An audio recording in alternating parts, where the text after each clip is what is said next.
Welcome to Thinking Deeply about Primary Education, the podcast that makes time and space to think about pedagogy, teaching and learning, professional development, anything of interest to time poor but enthusiasm rich primary teachers. This week, I'm joined by Lloyd Williams Jones. Hello there. And together, we're going to explore establishing a belief in the academic potential of all pupils. But first, Lloyd, what you reading for?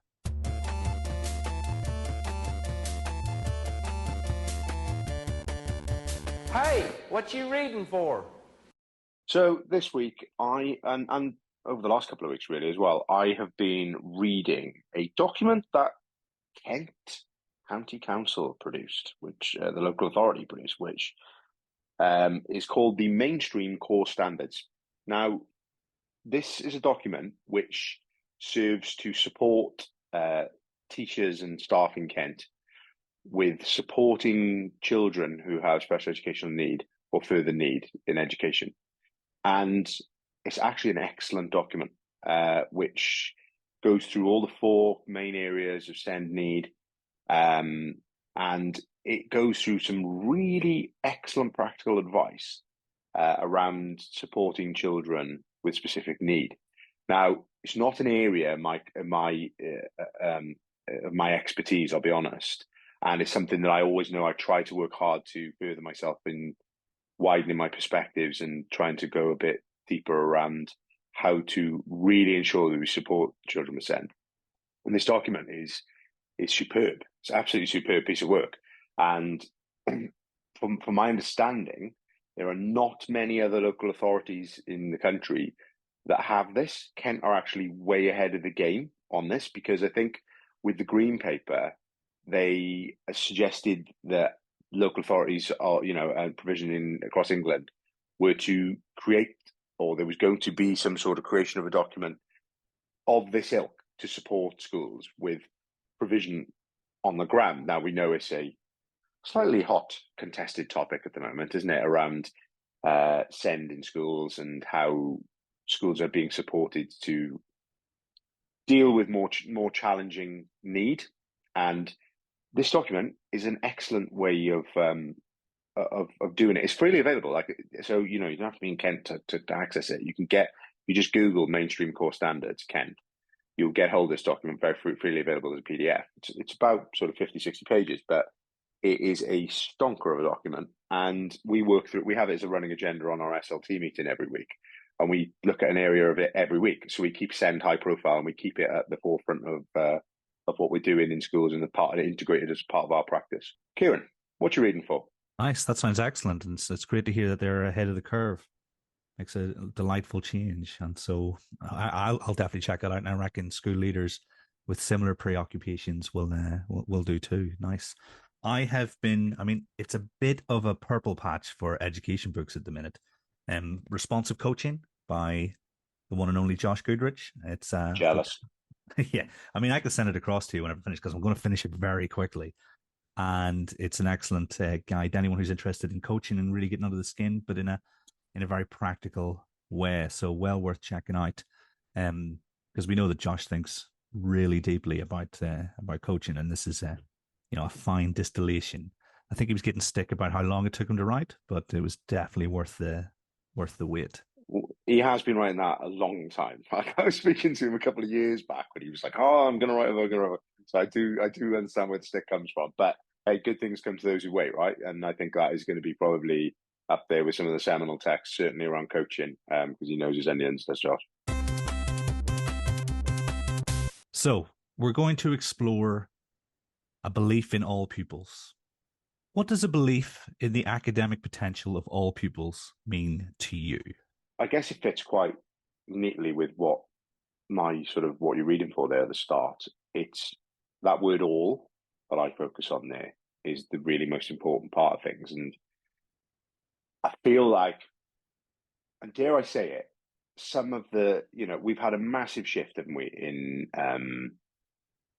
the literature and the research and the engagement with this stuff over the last couple of years. And it's been fantastic, and the profession has benefited greatly from it. But for me, this does seem to be a little bit lacking in, when we think of that word "all," some of the literature and how that fits to children with SEND and children who have specific need. You know, when we think of the bottom 20% in our classrooms, often these children fall into that category. And there are some voices who are doing excellent work, like Cassie, for example. I know she's been on. She is a stupendous voice on SEND. But I feel like we need to really think carefully about how that applies to all. And when I say all, I mean all children. You know, because yes, of course, the principles of, you know, cognitive science and research informed teaching, they fantastic. You know, they drive what we do, but there has to be caveats and there has to be considerations for all children. And I think that serves to then make sure that children are able to reach their potential. So when we consider what we mean, we need to widen our lens a little bit. That's how I feel. We need to widen the lens a little bit and think, right, yeah, okay, so great, retrieval practice or whatever it is, or interleaving or space practice or whatever it is. Great. They're great principles. But have we thought about how that works, for example, for a child who's working perhaps not on the same curriculum as their peers in the classroom? How does that work for them? Have we considered their potential and how they move from point A to point B? Now, I think how we recognise that is by it's actually micro in my opinion. Is how we recognise tiny steps of success.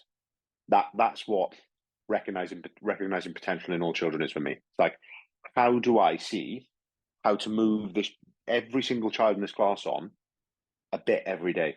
And that, you know, and that for the mass is normally, you know, I feel like we're getting better at that on our practice and our instruction. Great. But also how would those children with specific need, are we really catering for them and making sure that those little wins, those little 1% are coming home because they feel the 1% in the same way that the rest of the class do. It's just in their own context. So for me, that's how I interpret that question. That's how I interpret that potential for all is it's actually through small success. That's kind of my short take on it, if you will. In my experience, and I think this will relate to yours as well, because we worked in similar contexts and similar sort of catchment areas. You've almost got two groups. You've got those people who do have a specific diagnosable need, and you've got those kids who have low prior attainment, but perhaps low engagement when they're very young, gaps in their learning, but then get considered to have something that is diagnosable, but it's probably not. It's a paucity of the high quality instruction that you've just outlined. How do you go about identifying those pupils who, you know, because I think it's a very small percentage of the population at large who actually have those really profound needs. How do you go about identifying the difference? Because high quality teaching in many instances will be sufficient for those kids who have had that positive experience. But obviously, there will be those people who do need something different. What's your decision making process like? Yeah, that is spot on, actually. And you picked up on something there that I failed to mention. Yeah, you're absolutely right. There's also that group of children who get like put into the SEND group, if you will, that don't have SEND as such, that are just academically significantly behind their peers for whatever reasons. You know, we have a lot of travellers in our community who are quite transient and will miss large parts of their schooling. So, but it's not necessarily that they can't do something. It's just they haven't reached that point yet. I suppose that's the same with a lot of children, isn't it? Really, it's like anybody. You haven't reached the point yet, have you? But you know, how the identification of those children, I think, comes through our process in our place, and I'm sure this is similar to in most schools. Is, you know, through robust kind of pupil progress discussions and through your kind of formative and summative assessment that you do in a day-to-day basis. You ask any teacher, they know who those children are, right? it's what we do with those children that is the most important thing, isn't it? It's like, yes, okay, so we've identified them. We know they've got significant need. What do they need to maximize their potential? Now, this is where now we've got to be like really careful about hot housing, narrowing curriculums and things. We've got to we've got to be careful to keep that balance between, models. And I know Matt Swain talks about this previously, how we took inspiration from him, and we use obviously the same day intervention model, which is superb for those children in terms of giving them that extra bit of time to work with the expert, the teacher, to have that extra bits of intervention. And then it's about maximizing all the other times in the day that you can to support them to be successful. Again, going back to that successful, so you're maximizing their potential as much as you can.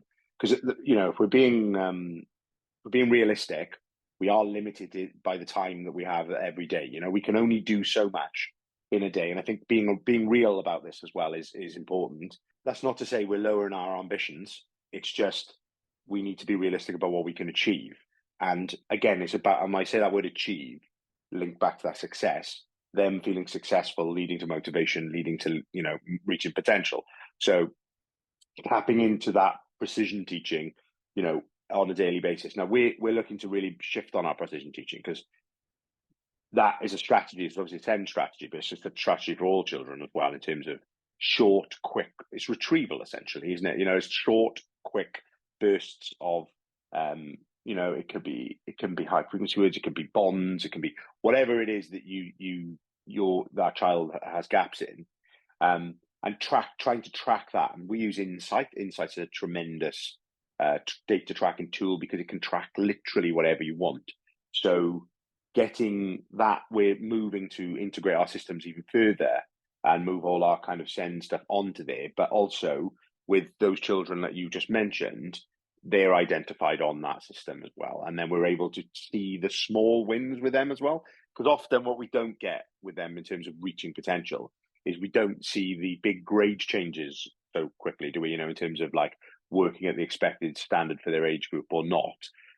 That is a big jump, isn't it? When we cross that threshold to the expected standard. It's all the stuff in between that is the nuts and bolts of what shifting learning on is all about. So having those robust systems around like identification through your pupil progress, through your discussions with teachers. We do like a mentoring sort of approach this year, which has been fantastic. So I've been mentoring our year 5 team. I know exactly, and they know exactly who those children are and what the provision is for those children. So it's about being really robust and not sweeping anything under the carpet, or like you said, sweeping them into a group with SEND when they perhaps don't have SEND. I think we've got to be honest about that. We can't say that they do when they don't, and I think like the misdiagnosing it. We're not professional medical professionals or whatever, but we do have a pretty good working knowledge of our children when we're in the classroom. So yeah, that's sort of our processes around it. I mean, when teachers, often they'll be at their wit's end and they ask me, what do I do with this pupil? And I will say to them, you need to have as robust a picture as possible. And actually something like Insight, and they've made loads of changes recently, haven't they? That's a really good way to capture that data, because anyone making some sort of decision, whether it's an educational psychologist or medical professional, the more robust a picture you can paint for them, the more accurate they can possibly be. Because I know that the younger the pupils are, the more difficult it is actually to make any kind of medical diagnosis, isn't it? Very much so. And I think, like you said, the Insight they brought a load of new features in recently, which I would highly recommend you considering looking at their services if you're not done already, sort of subscribe to them. But yeah, in terms of that, it's that, like, I think Jamie Pembroke said it, didn't he? It's the signal through the noise, because we know that that noise, this noisy data points we collect can be noisy, qualitative or quantitative, whatever we pick, it can be noisy, and we've got to establish what's working, what's moving, and how the child feels about it all as well. Go back to this potential. I think you've got to be really clear about narrating your potential as well. We'll probably come on to that in a later question now. But how you capture that mentality as a school around your personal development is really key as well. Like that whole, until this year, I didn't quite realize how important I've been, like I said, I've mentioned in the previous episode, I've been working on personal development this year, and it's a big area of the, it's, you know, it's one of the key Ofsted areas, and I can see why, because it's so good to support children in that kind of realizing that they can do something. And I'm not necessarily talking growth mindset here, like you know, I know, but I think there's a power in being really clear about your vision as a school and your purpose, and the children, that being communicated to children and children sharing in that with you, because it does shift the culture of the school. And that's what, you know, fundamentally when we want to shift anything, we want to shift culture, and that comes from this core sort of tenet of personal development. As school leaders, how can we create the conditions for all pupils to achieve well? Right. How long have you got? So that's a massive question. You could take this down so many different avenues, couldn't you? Like this, it's such a broad question. But in terms of the, I sort of think of that question as in terms of access, and not only access, but I'll go back to what I said earlier about how a child's move from A to B in a day, in a week, in a month, in a term, right? And that if we think about it from that level, what do our teachers really, really consider the provision that is in place to do that? Or, you know, and I've seen this previously. I've been guilty of it probably in the past as well. Are we paying lip service to, you know, adaptive teaching? Is it it's what I call performative adaptive teaching, like where we tick a box to say, look, we've got these 6 things, we've got widget and we've got bidget and digit and whatever you're going on, right? And yes, okay, they're all, you know, there are these different techniques and tools and things, but do they work? Have you asked the child, does this help them? Does this actually move them from A to B? Or does this just look like, to a stakeholder, you're catering for the bottom 20%? That, for me, that is the crux of how do we ensure that we cater for all? Like, it's drilling down and being honest and reflective with, and it can be uncomfortable, like, and having those conversations. But if you create the right culture and climate in your school where you can have those conversations, you can challenge each other, and you can say, right, I know you've worked hard, you know, I know you've like thought about this and you've made this resource, or you've considered this provision. Do you think is it working? You know, when we get to those discussions in people progress, or when we do our mentoring, or when we do our instructional coaching, or whatever it is whatever mechanism you choose to be supporting the development of staff and development of children, it's about being completely frank and saying, you know, are we genuinely seeing progress here? And then that you have to triangulate that by talking to the child, looking at the books, having a look around, doing some coaching, seeing some teaching, and then considering a decision. And I've just alluded to it, and I know how complex that is when we have to make those decisions, because it's difficult to do. We know that as leaders, it's tricky to get a really clear read on something, because I think, you know, we said, go back to what Dylan Williams said, you need 10, well, I can't remember, I quote really roughly, what was it, 10 teachers across 3 years observing a gazillion hours or whatever to get some semblance of whether a teacher is good or not. You know, that aside, the practicalities and the reality of the job is, you know, is this helping? And I think if you can get that answered, you're not going to go far wrong, because you will have done the necessary work and had the necessary conversations to put in place the best provision that you can offer in your setting. And I think, like, I'll take an example. I'll take a current example. We've got like a really sort of big priority on writing, as I'm sure most schools have. Post-pandemic, writing has taken a massive hit, and it's really challenging to try and pull back up some of these year groups who were really deeply affected by the pandemic. And we've been working super hard. And I know, like, if you've seen Andrew Percival's talk on his writing curriculum, I know that obviously Neil came from work. Neil had done STEP and things. That sentence-based, really kind of granular approach of like sort of going sequential and step by step and breaking it down, which is great. That's that kind of thinking, going back to the core purposes of writing, really, and grammar supports children to be successful, and it's that kind of approach.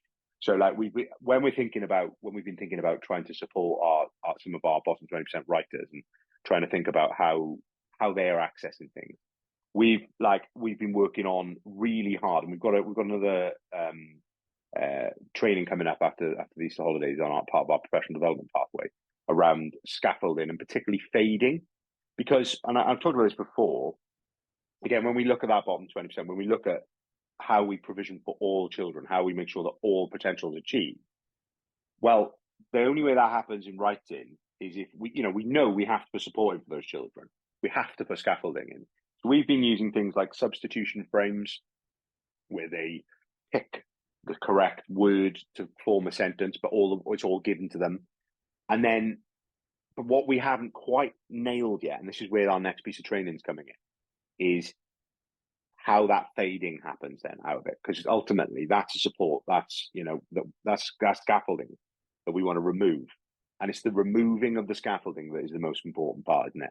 So how then they move from that substitution frame, I can share those later with you if people haven't heard of them, then into sort of a substitution frame but with some close elements in it, into the next sentence being a sentence starter, and then being finally a sentence they write independently.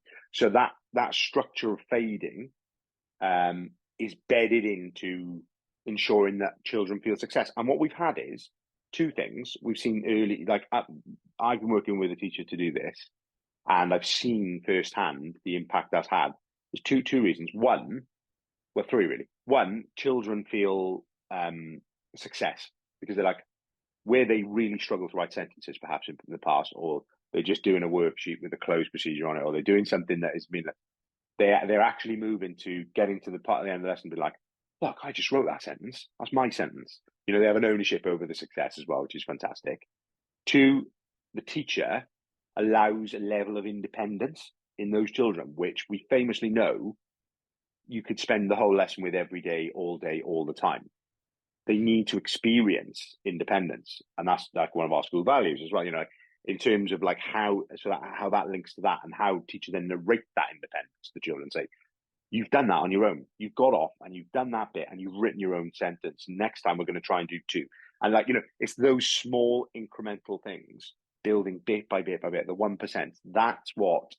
And I know it's just one area of the curriculum, and you could talk about it in maths. Fading in maths as well works beautifully. But I do think that is for me, it's a big ticket item, fading. And I think I've not given that enough thought in the last couple of years of my teaching. And I actually think that is a significant part of how we ensure success for all children. And like I said, and allowing that teacher the freedoms to go and, ensure that all of the class are supported, children feel independent, and they feel success. So that's just a little case study story, of how we thought about how all children in writing are being supported through the necessary provision. But again, we haven't quite got it right yet. We're still thinking about how we make that better, how we consider, what they need. It's that magic question then of how much do you fade? How early do you fade it? How long do you need? We were talking about whether, so when we were looking at, when they were writing a paragraph, having that structure, substitution table, having a closed procedure bit, then into a sentence. And then what we were originally doing is going, right, now try writing the next paragraph on your own. And it was like, no, it's too much. It's cognitive overload again. So we then repeated the same pattern again. We decided, right, back to the substitution frame, and then and we go again. So they don't then fall off a cliff. They get taste of success again. But that maybe then at the end of the second sort of paragraph, they have two sentences that they write on independently. And it's that sort of micro level of provision that I think ensures, and discussion and honesty that ensures that all children's potential is sort of maximized. Neil and Thomas at STEP built in some sort of fading or an element of fading into their curriculum structure. So you'll have the granular grammatical element, And then you will also have almost like this 4, maybe sometimes 5 step journey through each of them. So I think it starts with just recognizing the phenomenon. So say you're looking at, I don't know, subordinate clauses. You would just be identifying the subordinate clause or the subordinate sort of conjunction. Then it would be using it, I think. Then it might be identifying it in a paragraph or where it's not in a paragraph, and then using it in a very short paragraph. And so over a series of lessons, you will have had repeated exposure. So I don't know if that might be worth exploring for anyone who is interested in exploring that idea. And also, Amy Bills, a long time ago, asked me to elaborate on when the scaffold comes down in maths because she thought that it was something that wasn't discussed enough. So actually, there's a video, I think it's maybe 20, 25, 30 minutes long on our Ko-fi where I actually go into a 4-step plan. And that's relevant because in a recent blog I wrote about flexible grouping, I said one of the key points was the routines and the structures in place from the school are one of the safeguards for making sure that flexible grouping doesn't become absolute chaos. I'm assuming from what you're saying that you're going to codify feeding. Have you codified lots of those different elements of, you talk, I mean, I think that phrase performative adaptive teaching is fantastic, and copyrighted right here. All those different elements of being adaptive, have you guys codified for your teachers so they're supported by the structures in place from the school? That's the aim. So like we've started the work on that. Very much, like I said, very much supported as well by the mainstream core standards. They've codified a lot of things in there, which is, again, I signpost back to the thing I said at the start, which is great. It's a great place to start. But like we know, like anything, like you said, it's always best to personalize and contextualize the work that you do to your setting. So yeah, in respect of like I've said this before about how we do when we do training, how you follow that up with here's the guide to how we, or it's built into the policy or, the writing policy is like under the provision and support and fading section. And I think that's something that is a long-term consideration, which is that we have like a fading section in kind of all of the different policies and what fading looks like in geography, what it looks like in maths, what it looks like in English. And I think because I honestly do believe that is significant in how we move children on, how children get better and independent and learning. So that coupled with then videoing your training that you do on Zoom, so any PD you deliver, capturing that so that it's always there to go back to, so there for new staff for induction as well if they need to come in and see what we mean by that. And I think the gold standard, we haven't got there yet, the gold standard is to back that up with another video of somebody doing it in your setting with your children. I think, and I know Sonia Thompson, I think, does this. They do it in their school, which is like, it's something that I am extremely jealous about, and something I want to work towards is that codification in a sense of like with real life examples. I know like Step Lab have excellent videos on their if you use there for coaching, and I know that the career framework have exemplar videos and things. I think teachers seeing what it looks like and feels like, particularly in their setting and their routines, is so powerful. So that's the work I would like to do going forward.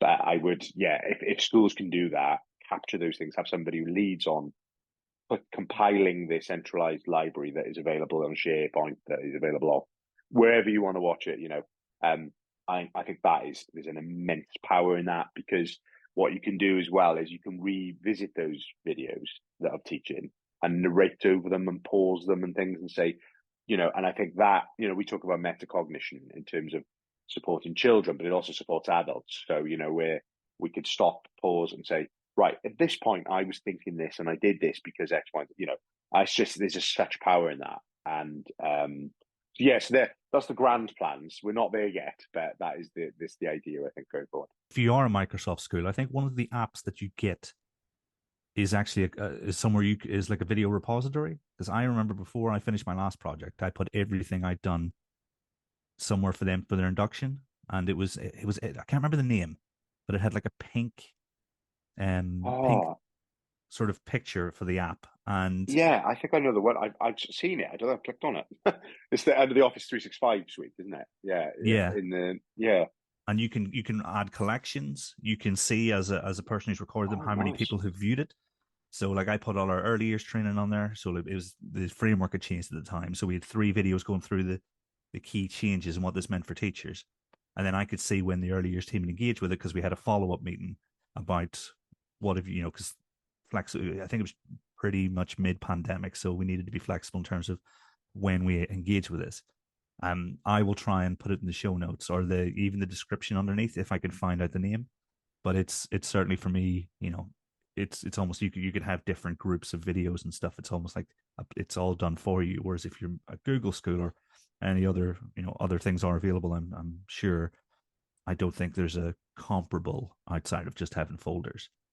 So it's pretty cool. You can sequence it and you can add forms in so that there's a Oh, quiz nice. after every one. So I would have okay, what were your key takeaways from this, or and then maybe even later on have like a retrieval quiz about the key sort of thing. So you can really go next level, but you probably need someone doing that full time Yeah.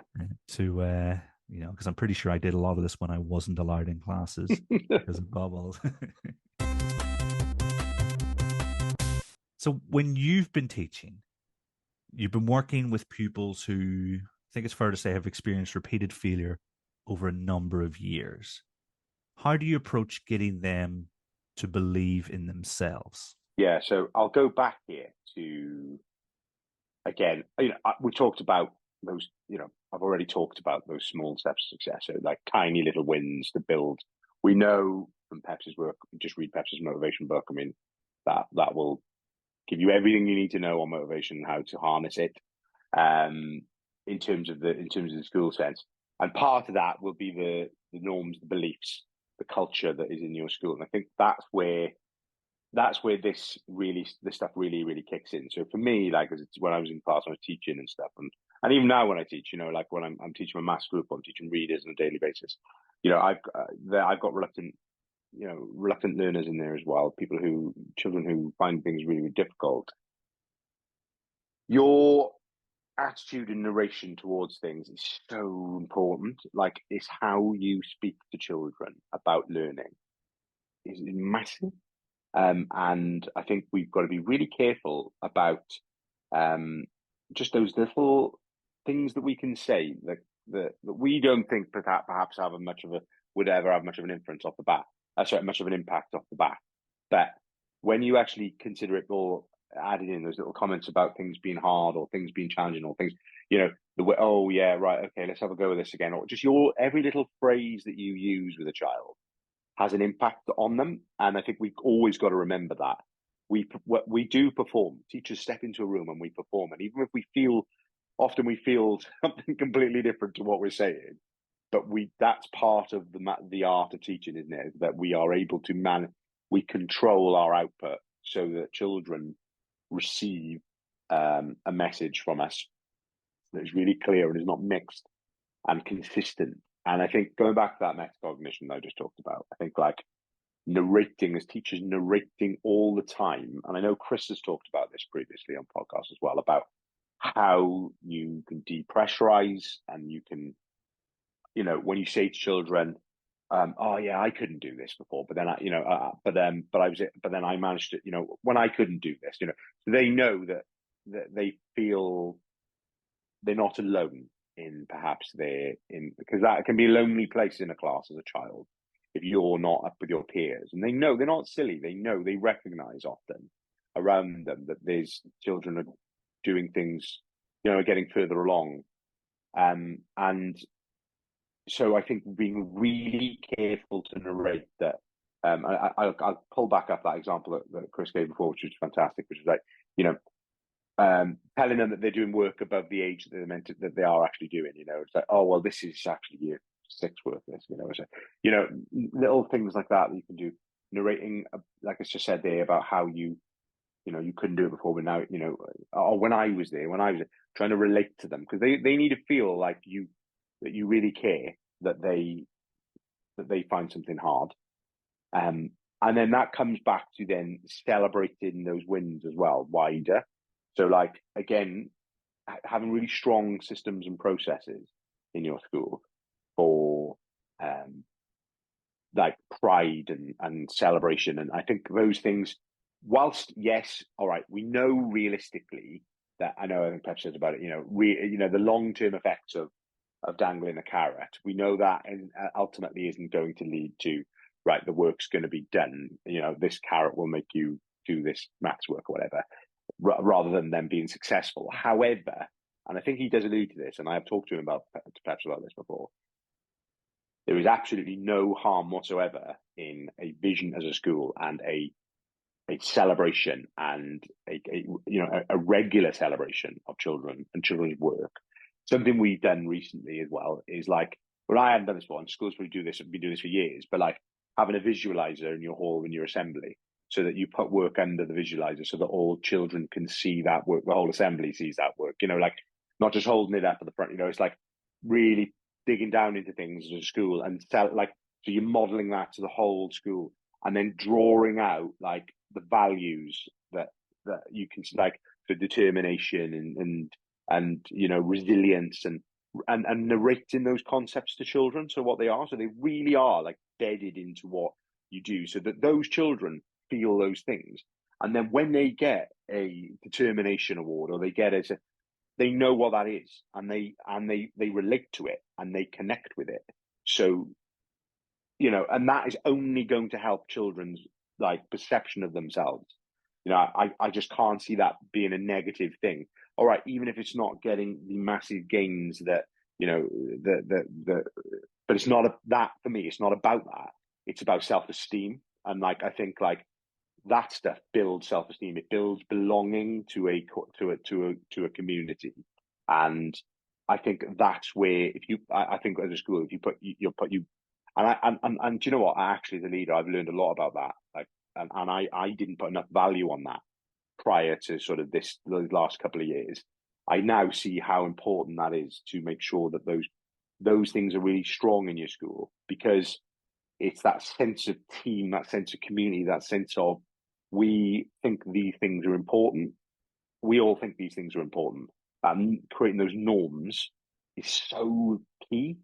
And I think that is what fundamentally supports children's perceptions of themselves and their esteem, and then their ability, if they feel confident about this school believes in me and I believe in the school and I believe in my teachers and I believe in this, then I'm more likely to have a go with this little question and maybe hopefully get it right, because we've made it small enough that they feel a little bit success.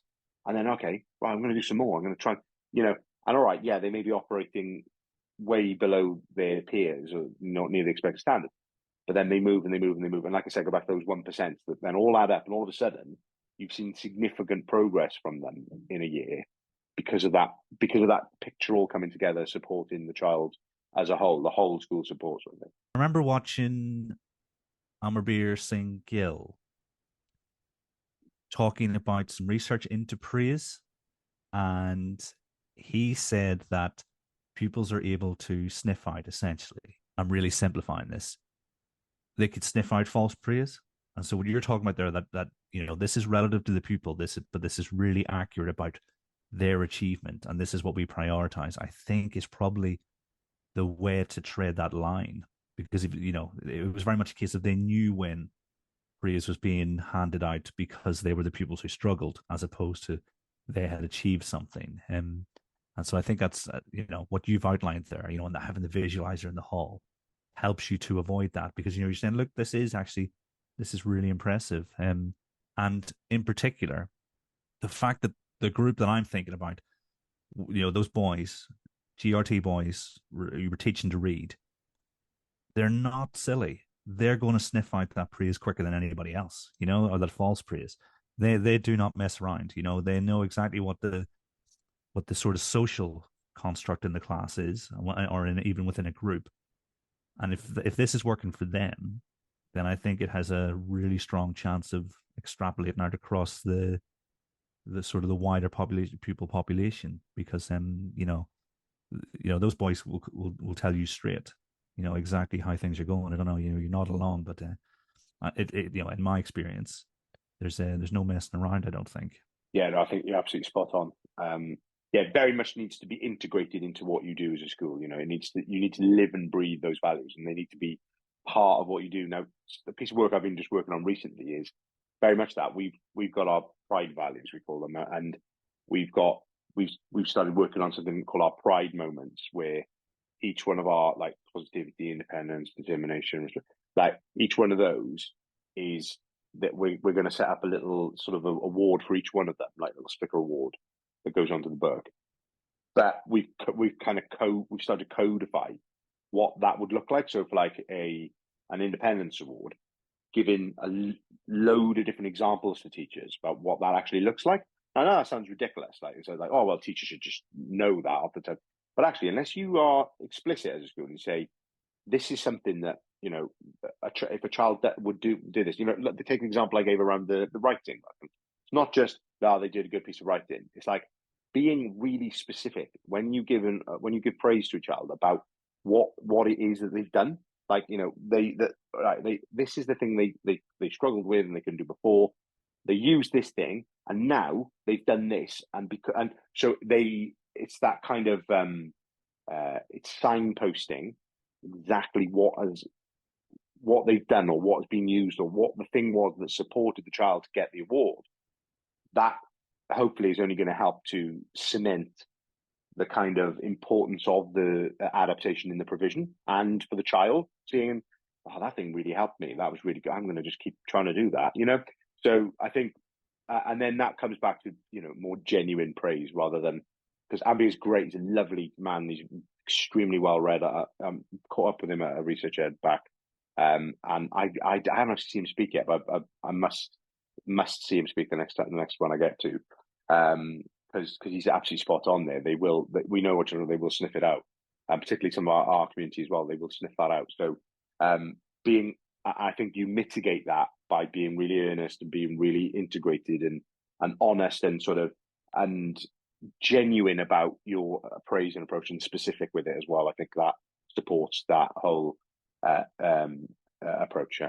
We've covered a lot of ground in a short space of time. Probably revisit this at some point in the future. I've got a job for you before you go, though, Lloyd. We've been talking about getting Sharice on. You know, we're talking about the GRT community. Talking about getting Sharice on with you for a double episode. Can you take this as your next step to go off and arrange that time? I will reach out to Sharice. I haven't spoken to her in a while, actually. I must say how she's doing. And we'll get that organised for sure. Fantastic. Well, it has been an absolute pleasure. I really appreciate you giving me up your free time. You're now sort of free to go back to the chaos that is your front room. Free time. No such thing. No such thing. Absolutely not. All I say to do is say thank you very much. Thanks, Stuart. And everyone at home, until next time, thanks for listening.